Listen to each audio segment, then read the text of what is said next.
Commence your second reading speech, Patten. Thank you, President. In Victoria, right now, there are around 11,000 children unable to live with their parents and find themselves in the statutory care of the state. That is, their legal guardian or parent is the government. This may be the result of violence in the home or issues with mum and dad's mental health. Most of these children are living in foster or kinship care, but around 6% live in residential or group homes. Currently in Victoria, exit care planning begins at 15 years, and all children must leave the nest by their 18th birthday. That is around 800 young people leaving care in Victoria each year. When we think about who these children are, the trauma that these children may already have experienced in their young lives, there is no doubt that many will remain vulnerable. While 85% of 18 to 21-year-olds in Australia are still living at home with one or both parents, we expect our care leavers to fend for themselves at 18. As Kira, a former foster child, has explained, when you turn 18, amongst us foster kids, it's called D-Day. Pretty much, you're stepping into oblivion. It's a horrible, terrifying, awful day for most kids. Care and support, financial and emotional, is withdrawn by the state. It is abrupt, and it is no surprise that within the first 12 months of leaving care, 50% of our care leavers will be homeless, in jail, or unemployed.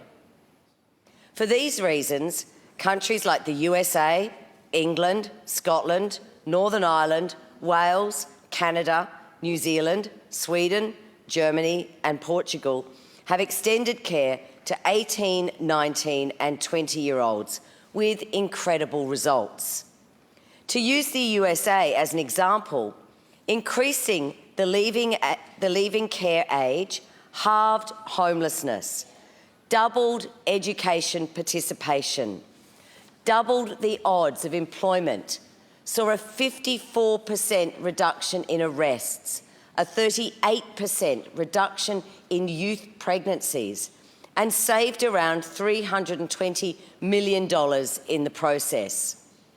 In Leeds, England, the year after they extended their leaving care age, only one young care leaver ended up in custody, as compared to 102 in the year before implementation.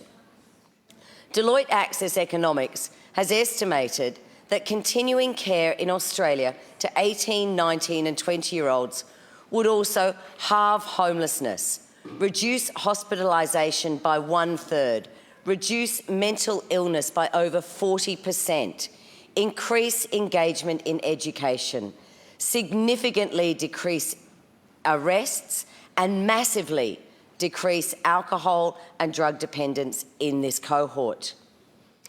This simple legislative change will not only change lives, it will save $1.84 for every dollar spent. Unsurprisingly, it's an idea that 88% of Australians support.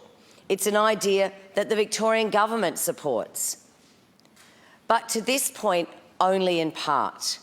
The state's investment in Homestretch is commendable, but it will only support 250 young people over the next 5 years, when more than 4,000 young Victorians will leave care in that period.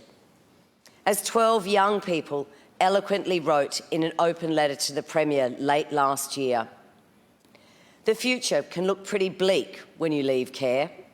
We turn 18 knowing that 50% of us will be homeless, in jail or unemployed within the first 12 months of leaving care. These are not things that just disappear. The consequences of these outcomes last a lifetime. As it stands, of those of us who are signing this letter today, only 10% would be offered the opportunity to stay in care to 21 years. Which of us will you choose? Which of us misses out? How will you justify your decision to those left behind? It just doesn't seem fair. This bill will make it fair. Legislating this change will guarantee it. Turning to the specifics of the bill, its purpose is to amend the Children, Youth and Families Act 2005 to provide for the continuation of out-of-home care to young people up to and including 20 years of age. The bill would come into operation on the day after it receives royal assent. The bill includes an extended definition of out-of-home care to include young people aged 18, 19 and 20 years.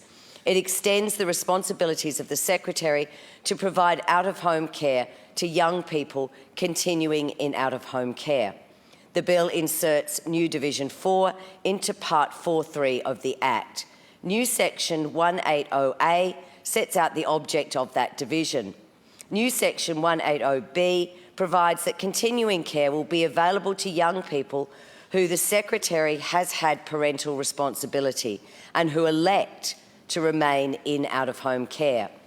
New Section 180C provides for continuing care agreements, which will allow the Secretary to acquit their obligation to provide continuing care to a young person without treating that young person as a child under the Act.